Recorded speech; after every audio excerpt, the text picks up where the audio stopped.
Assalamualaikum dan selamat sejahtera. Hai murid-murid, apa khabar?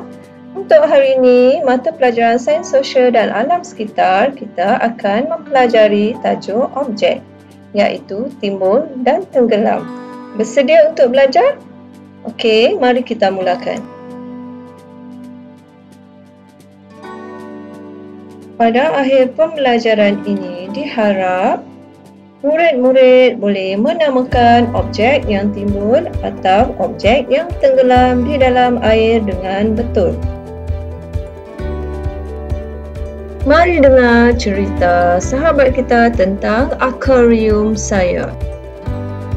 Hai kawan-kawan, nama saya Lutfi. Umur saya 6 tahun.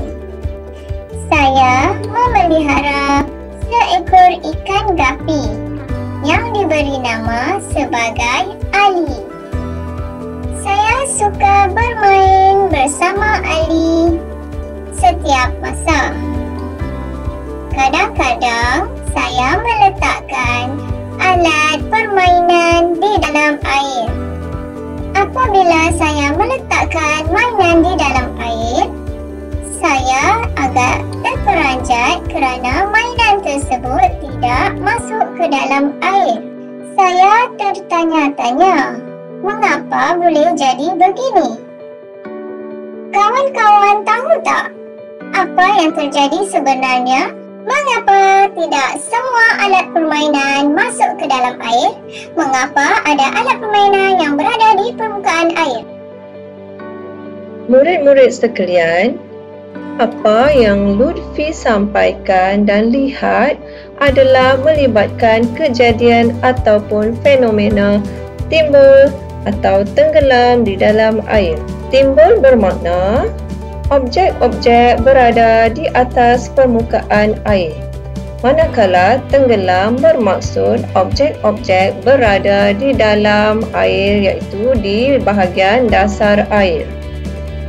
Apa yang menyebabkan sesuatu objek itu timbul atau tenggelam adalah ditentukan oleh ciri-ciri objek tersebut.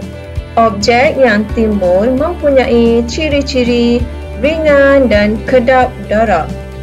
Manakala objek-objek yang tenggelam mempunyai ciri-ciri berat dan tidak kedap udara. Pada pembelajaran kali ini, cikgu hanya akan menyentuh tentang objek timbul dan tenggelam. Jadi, mari kita lihat eksperimen menentukan objek timbul dan tenggelam. Sebelum memulakan eksperimen ini, murid-murid perlu membuat persediaan dari segi penyediaan alatan dan bahan. Alatan dan bahan yang diperlukan adalah seperti bekas lutsina yang berisi air, cari saiznya, tidak terlampau kecil dan tidak terlampau besar. Namun, pastikan muat untuk diisi bahan-bahan yang ada. Untuk alatan dan bahan seterusnya, pastikan kamu mencari 6 objek yang berada di persekitaran rumah masing-masing. Contoh di sini seperti alatan-alatan yang berada di persekitaran cikgu, iaitu objek yang pertama cawan plastik, objek yang kedua bola plastik, objek yang ketiga beberapa biji batu, objek yang keempat sudu besi, objek yang kelima guli, dan objek yang terakhir iaitu bongkah kayu.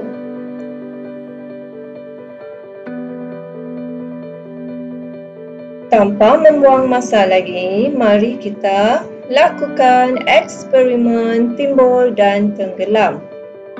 Aktiviti ini boleh dilakukan dalam kumpulan kecil.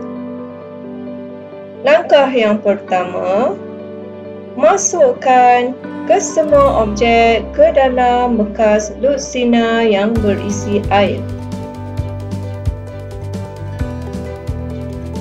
Masukkan satu demi satu dan perlahan-lahan.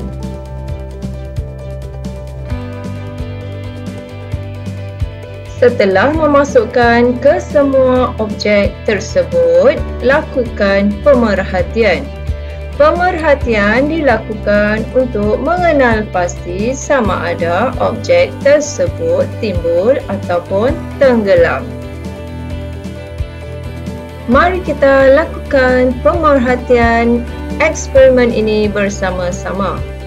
Sedia? Perhatikan dengan teliti. Okey, kita lihat objek yang pertama iaitu cawan plastik. Cawan plastik timbul ataupun tenggelam.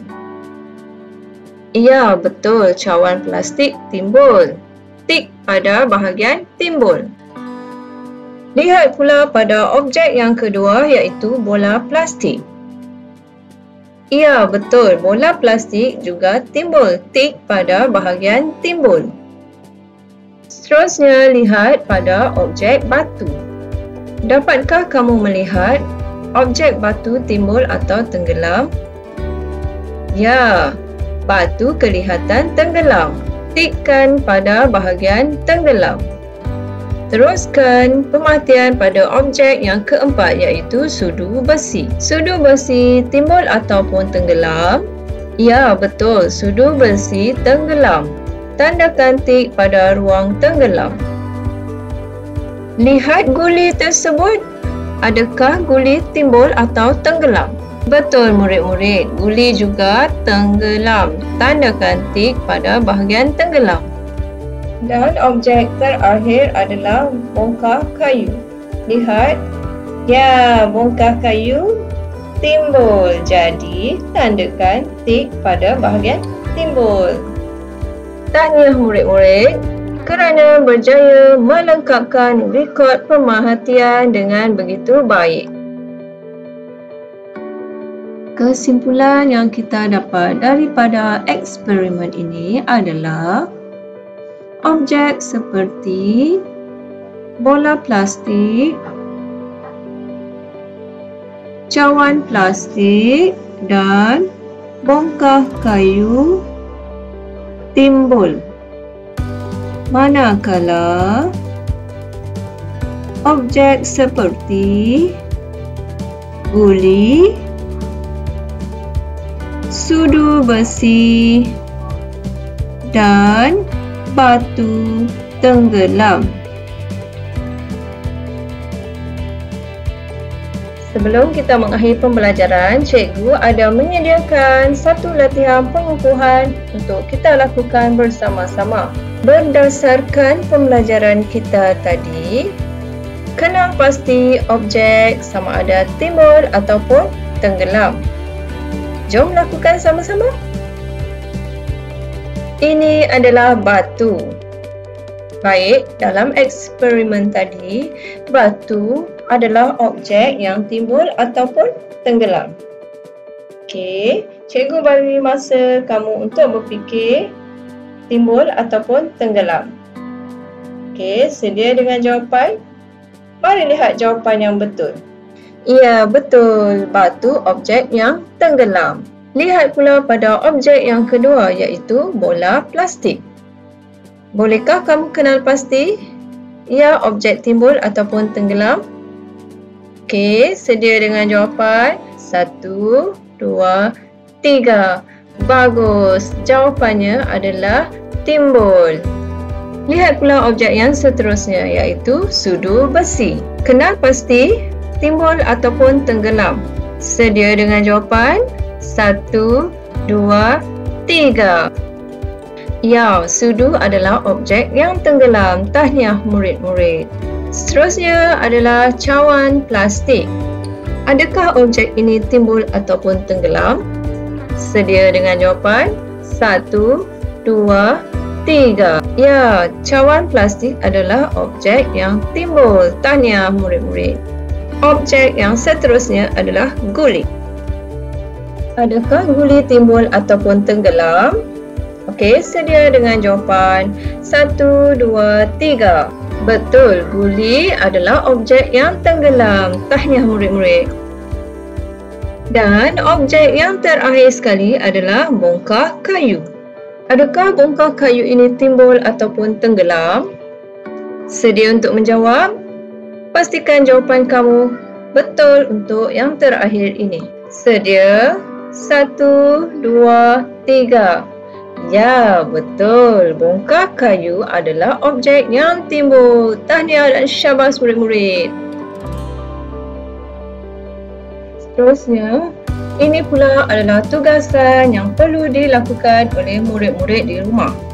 Lakukan eksperimen timbul tenggelam di rumah masing-masing dengan bimbingan dan pantauan daripada penjaga. Gunakan sekurang-kurangnya 6 jenis objek di persekitaran murid. Kemudian, bina jadual seperti pemerhatian tadi dan rekod hasil pemerhatian dan hantar kepada cikgu sama ada dalam bentuk WhatsApp ataupun email.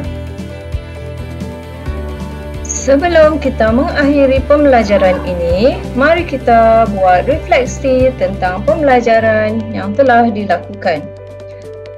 Adakah murid boleh menamakan objek yang timbul ataupun objek yang tenggelam di dalam air dengan betul? Sekiranya jawapan murid ya, jadi tahniah dan syabas buat murid-murid sekalian. Namun, jika murid-murid masih belum boleh mengenal pasti sama ada objek timbul ataupun tenggelam, cikgu harap murid boleh mengulang semula video ini dan membuat ulang kaji di rumah masing-masing. Baik murid-murid, pembelajaran telah pun tamat. Terima kasih kerana menonton video pembelajaran ini sehingga penghujungnya. Jangan lupa subscribe channel iMaths dan tekan butang loceng untuk mendapatkan notifikasi video-video yang terkini dengan cepat. Sebarang pertanyaan ataupun komen-komen yang membina boleh ditulis di ruangan komen di bawah. Jumpa lagi. Terima kasih.